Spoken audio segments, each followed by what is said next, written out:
अस्सलाम वालेकुम स्टूडेंट्स। हमारा आज का लेक्चर कॉम्पिटेंसी ऑफ विटनेस के बारे में है, यानी कानूनी शहादत का आर्टिकल 3 आज हमने देखना है। आर्टिकल 3 स्टार्ट होता है एक जनरल रूल से, और वो जनरल रूल ये है कि all persons shall be competent to testify, यानी तमाम लोग एविडेंस देने के काबिल होंगे, उनको काबिल समझा जाएगा। दूसरे लफ्जों में every person who has some knowledge or information about some fact or relevant fact, they are eligible to appear in the court in the witness box and to give evidence and to give and to record their statement। वो अपनी evidence, अपना statement जो है वो record करवा सकते हैं।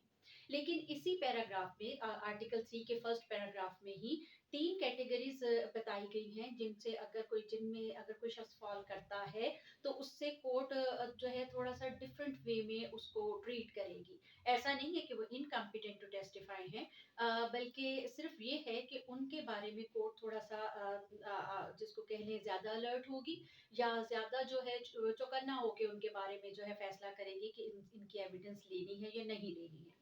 अब वो तीन कैटेगरीज कौन कौन सी हैं? The people who are of tender age, the people who are of extreme old age, and the people who are suffering from some kind of disease, either body disease or either mental disease। किसी इस किस्म की कोई जो है disease है, उससे अगर वो सफर कर रही हैं, तो ऐसी सूरत में कोर्ट जो है उनको एक डिफरेंट वे में उनको ट्रीट करेगी। अब वो डिफरेंट वे क्या है? पहले तो मैं आपको ये बता दूं कि ये जो तीनों किस्म की कैटेगरीज है ना, इनमें जो सबसे ज्यादा चांस होता है लोगों का, वो यही होता है कि इनकी जो मेमोरी है वो या तो शॉर्ट मेमोरी इनकी हो जाती है, या मेमोरी से इसकी चीजें स्किप करने के बहुत ज्यादा चांसेस होते हैं, या ये बहुत जल्दी, ये लोग दूसरे लफ्जों में ये लोग जल्दी भूल जाते हैं। सबसे पहली कैटेगरी हम देखते हैं the people of tender as. अब पहली इस लफ्ज को सुनने से आपके जहन में ये आएगा कि शायद जहां पर बच्चे की बात हो रही है। लॉ ने यहाँ पर एक तो चाइल्ड का लफ्ज इस्तेमाल नहीं किया, दूसरा यहाँ पर जो है ना माइनर का लफ्ज इस्तेमाल नहीं किया गया। इसके पीछे लॉजिक ये थी कि अगर माइनर कह दिया जाए या चाइल्ड कह दिया जाए तो फिर उसमें तो हम बहुत से लोगों को डिस्क्वालीफाई कर देंगे। बच्चों की भी एजेस जो हैं उनके मुख्तलिफ फेजेस होते हैं, और एक एक बच्चा जो है वो ठीक है, वो बच्चा होते हुए भी बाज औकात अपनी उम्र के ऐसे फेज में होता है जहां पर वो अपने सराउंडिंग्स को देख सकता है, ऑब्जर्व कर सकता है, और उनके बारे में वो उनको वाकयात जो वो देखता है उनको रिप्रोड्यूस कर सकता है। जैसे 5 साल का बच्चा अपने हालात, अपने इर्द गिर्द के माहौल को देखने, सोचने, समझने की सलाहियत रखता है। 7 साल का बच्चा ज्यादा अच्छे तरीके से चीजों को एक्सप्लेन कर सकता है। एक 10 साल का, 12 साल का बच्चा तो बहुत अच्छे तरीके से जो कुछ उसने देखा है आगे वो रिपीट भी कर सकता है। तो अगर लेजिस्लेचर यहाँ पर वर्ड यूज करती माइनर का, तो फिर तो 17 साल का बच्चा भी एविडेंस देने के काबिल ना होता, क्योंकि उसके पास आईडी कार्ड ना होता, कानून के तहत वो माइनर वो शुमार होता। लेकिन यहाँ पर टेंडर एज का लफ्ज इस्तेमाल किया गया कि छोटी उम्र का जो है अगर कोई आपके पास आए, तो फिर आपने उसको जरा डिफरेंट ट्रीट करना है। वो ट्रीटमेंट भी मैं अभी आपको बताती हूँ। तो एक तो डिफरेंट ट्रीटमेंट मिलेगा उन लोगों को जो छोटी उम्र के हैं, ठीक है। दूसरा जो ट्रीटमेंट उनको स्पेशल उनको जो मिलेगा, वो मिलेगा उन लोगों को who are of extreme old age. यहाँ पर अल्फाज इस्तेमाल हुए हैं extreme old age, not only old age but extreme old age. अब यहाँ पर कोई एज लिमिट नहीं बताई गई। हम ये नहीं कह सकते कि 50 साल से ऊपर का इंसान जो है he is disqualified to give evidence, 60 years का जो है वो डिस्क्वालिफाइड है। ऐसी कोई बात नहीं है। उन्होंने कहा एक्सट्रीम ओल्ड एज, यानी कि उम्र के किसी भी हिस्से में जाकर बाज़ लोगों की मेमोरी जो है वो बड़ी वो कमजोर हो जाती है, जहन से चीजें स्किप कर जाती हैं। तो ऐसे लोगों के बारे में जो बड़ी उम्र के हैं, वो उम्र की कोई लिमिट नहीं है, कोई कोई उन्होंने जो है वो उसकी कोई मिकदार नहीं, उसकी कोई हद नहीं उसकी बताई, वो उसकी डिटर्मिनेशन कोई नहीं है। सिर्फ कहा है कि बड़ी उम्र के लोग अगर आए तो उनको भी स्पेशली आपने ट्रीट करना है, डिफरेंट वे में ट्रीट करना है। तीसरी जो कैटेगरी बताई है वो बीमारी की है, चाहे वो जिस्मानी बीमारी हो, चाहे वो आपकी जहनी बीमारी हो। क्योंकि दोनों किस्म की बीमारियों की सूरतों में बाज़ बीमारियाँ ऐसी होती हैं, जिस्मानी भी और ज़हनी भी बीमारियाँ ऐसी होती हैं, जिसमें मेमोरी कमज़ोर हो जाती है या मेमोरी वॉश हो जाती है। तो ऐसी सूरत में कैसे हम रिलाय कर सकते हैं विटनेस के ऊपर कि जो कुछ वो कह रहा है, वो दुरुस्त कह रहा है। हो सकता है कि जो जो उसने बीमारी बर्दाश्त की है, उससे उसकी मेमोरी कमज़ोर पड़ गई हो या मेमोरी से कुछ चीज़ें स्किप कर गई हों, तो उस ऐसी सूरत में वो ज़्यादा जिसको कहें रिलायबल नहीं रहता। अब यकमुश्त इन तमाम लोगों को जो है वो डिस्क्वालीफाई नहीं किया गया, बल्कि कहा गया कि अगर इस इन कैटेगरी से बिलोंग करने वाला कोई इंसान विटनेस बॉक्स में खड़ा है, तो फिर आपने एक तरीका कार अख्तियार करना है, वो ये है कि अदालत उनसे कुछ सवालात पूछेगी। अदालत उनसे सवालात पूछेगी। अगर वो उन सवालात को समझ लेते हैं और उनके जवाबात दे देती है, और जवाबात कैसे, रैशनल आंसर्स। अगर आप आर्टिकल 3 को पढ़ें तो उसमें लिखा हुआ है रैशनल आंसर्स, सिर्फ ये नहीं कि आप वो जवाब दें, वो समझदारी वाले जवाब दें। जैसे एक छोटा बच्चा अगर आपके पास आया और आपने उससे उससे पूछना है, आप ये जानना चाहते हैं कि अगर मदर मदर का जो है वो मर्डर हुआ है, मदर मुर्दा हालत में मिली है, इसको कहीं हस्बैंड ने तो नहीं उसका मर्डर कर दिया, या फिर इसने कोई या इसने सुसाइड कमिट की है, वट, हस्बैंड डिनाई कर रहा है, आप जानना चाहते हैं कि हस्बैंड और वाइफ के रिलेशनशिप क्या थे। अब बच्चा अगर आपके पास कोर्ट में आया है, 7 साल का फर्ज करे बच्चा है या 8 साल का बच्चा है, आप उससे पूछते हैं आपका नाम क्या था, आपका नाम क्या है, आपके पेरेंट्स का नाम क्या है, आपके स्कूल का एड्रेस क्या है, आपकी टीचर का नाम क्या है, आपके क्लास फेलोज, आपके आपको आपको क्या क्या सब्जेक्ट जो है अच्छा लगता है, आप उससे छोटे छोटे सवाल पूछे। अगर वो आपको उन सवालों के जवाब सही दे देता है, अगर वो आपको अपनी अपने स्कूल के माहौल के बारे में, अपने अपने क्लास फेलोज के बारे में अगर वो आपको इन्फॉर्मेशन सही दे देता है, तो हम ये कंक्लूड कर सकते हैं कि उसकी मेमोरी और उसकी जो ऑब्जर्वेशन है वो इतनी अच्छी है कि वो अपने पेरेंट्स के बारे में, उनके रिलेशनशिप के बारे में भी आपको इन्फॉर्मेशन दे सकता है। इसी तरीके से अगर एक बड़ी उम्र का इंसान जो है वो आपके पास विटनेस बॉक्स में खड़ा है और आप उससे कुछ जानना चाहते हैं, कोई इन्फॉर्मेशन लेना चाहते हैं, तो आप उसकी मेमोरी को टेस्ट करने के लिए मुख्तलिफ सवालात उससे पूछ सकते हैं। आप उससे पूछ सकते हैं कि उसका आईडी कार्ड, उसका जो है वो आईडी कार्ड कहाँ से बना है। अगर वो आपको अपने आईडी कार्ड के बारे में बता देता है, उसका नंबर बता देता है, अगर वो आपको अपने अकाउंट की डिटेल बता देता है, अगर वो आपको अपना टेलीफोन नंबर बता देता है, अगर वो आपको अपना सर्विस रिकॉर्ड बता देता है, तो इसका मतलब है कि उसकी मेमोरी अच्छी है, इतनी अच्छी तो है कि आप एक एक केस के अंदर जो है उससे मुनासिब किस्म की जो इन्फॉर्मेशन आप लेना चाहते हैं वो आप ले सकती हैं। इसी तरह से अगर एक शख्स जो है बीमार रहा है, लंबी बीमारी उसने बर्दाश्त की है, जिस्मानी या ज़हनी बीमारी, तो आप उसकी मेमोरी को चेक करने के लिए भी इस किस्म के सवालात उससे पूछ सकते हैं। अच्छा, अब यहाँ पर मैं आपको बता दूं कि आर्टिकल 3 में लेजिस्लेचर कह रही है कि कोर्ट में आने वाले विटनेस से, ऐसे विटनेस से जो इन कैटेगरीज में से किसी कैटेगरी से बिलोंग करता है, उससे पहले सवालात पूछने हैं। अगर कोर्ट सेटिस्फाई हो जाती है, यहाँ पर वर्डिंग क्या है, इफ द कोर्ट कंसिडर्स, अगर कोर्ट समझती है, यहाँ पर कोर्ट की जुरिस्डिक्शन है, जज ने खुद फैसला करना है कि जो विटनेस बॉक्स में खड़ा है विटनेस, अगर उसने इन सवालों के जवाब दे दिए, तो क्या इस काबिल, इतना इतना मतलब हमें इत्मीनान हो गया कि हम उसके सवाल उससे जवाब ले सकते हैं और उसके जवाब के ऊपर हम इत्मीनान कर सकते हैं, रिलाय कर सकते हैं, क्या वो इस काबिल है कि हम उसको उसकी एविडेंस जो है वो रिकॉर्ड कर सकें। तो यहाँ पर कोर्ट की डिस्क्रेशन भी है, कोर्ट की जो है, कोर्ट की अपनी सेटिस्फेक्शन जो है वो सबसे ज्यादा अहम है। अच्छा, अगर कोर्ट ये समझती है, जज ये समझता है कि इससे सवालात पूछे गए और इसने इन सवालों को समझा और इनके जवाबात दिए और बड़े समझदारी वाले जवाबात दिए, तो फिर उसकी एविडेंस जो है वो ली जा सकती है। अच्छा, यहाँ पर एक चीज और आप नोट नोट कर लीजिए कि सवालात जो यहाँ पर पूछने हैं, यहाँ आर्टिकल 3 कहता है कि क्वेश्चंस पूछे जाएंगे, लेकिन ये नहीं बताया गया कौन से क्वेश्चंस पूछे जाएंगे। ये हर केस की के सर्कमस्टांसेस के हिसाब से, जिस किस्म की एविडेंस या जिस किस्म की इंफॉर्मेशन उससे लेनी है, उसके हिसाब से कोर्ट खुद डिटरमिन करेगी कि किस किस्म के क्वेश्चंस उससे पूछने हैं। अगर उनके उन उन चीजों का इसको पता है, तो इस किस्म की बात का भी पता होगा जिसकी हमने एविडेंस लेनी है।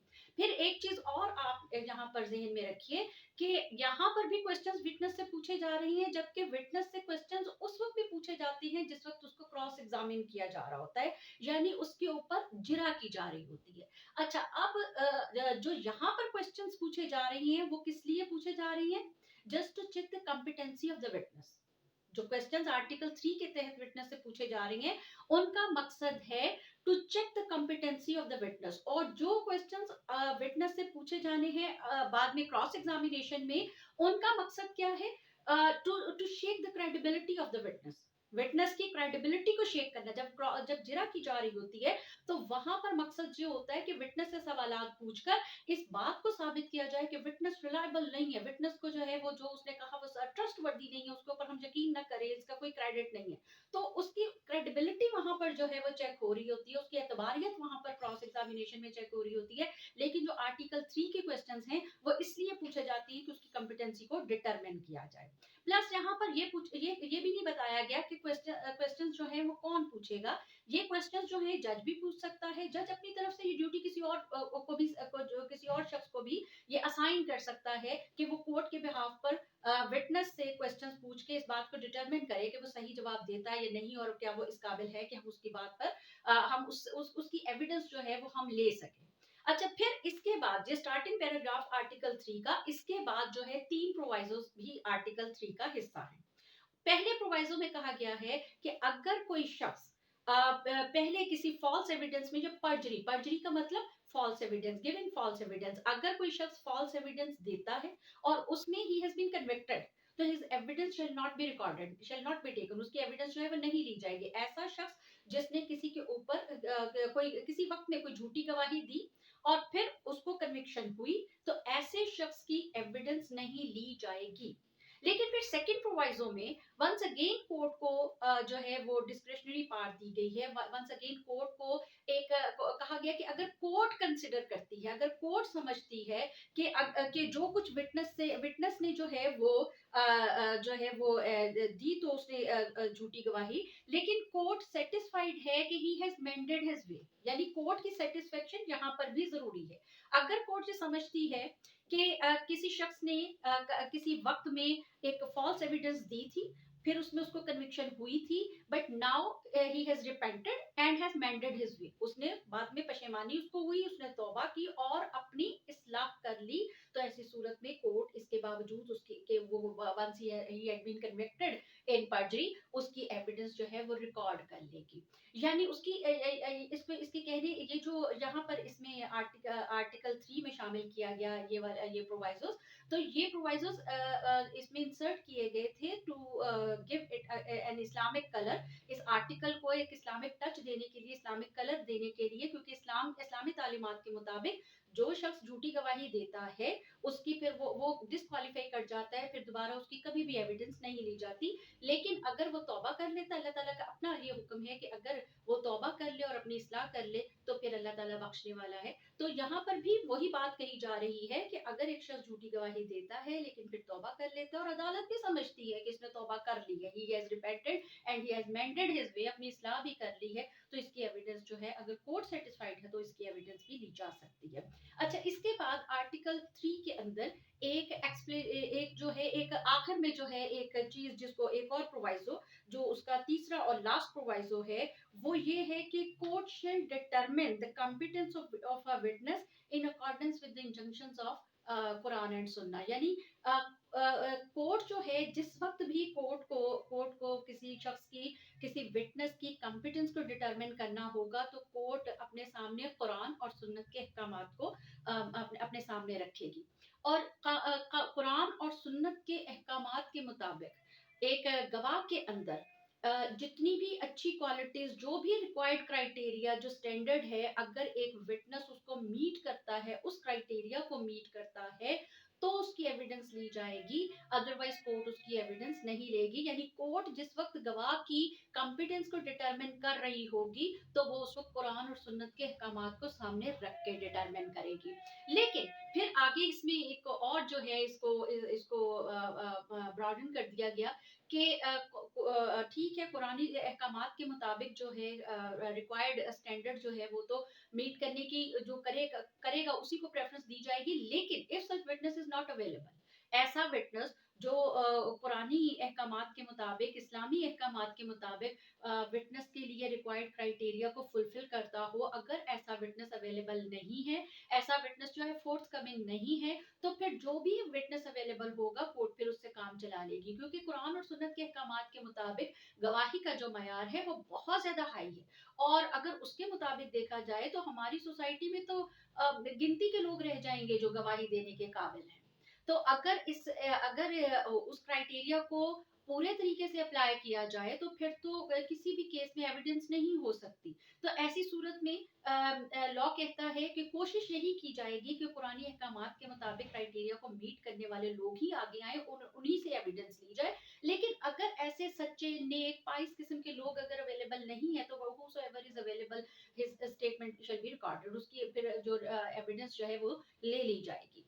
अच्छा, फिर इसमें जो नीचे एक एक्सप्लेनेशन भी है इस आर्टिकल के अंदर, जिसके मुताबिक में कहा गया है कि a lunatic is not incompetent to testify unless he is prevented by his lunacy from understanding the questions put to him and giving rational answers to them। एक लुनेटिक जो है या एक पागल शख्स, एक मकबूतुल हवास शख्स जो है, उसको भी डिस्क्वालीफाई नहीं किया गया। और आपके पेपर में अक्सर ये क्वेश्चन होता है कि what is the status of of of a witness who is dumb, deaf, blind और लनेटिक। इस तरीके से आपसे क्वेश्चन पेपर में पूछा भी जाता है।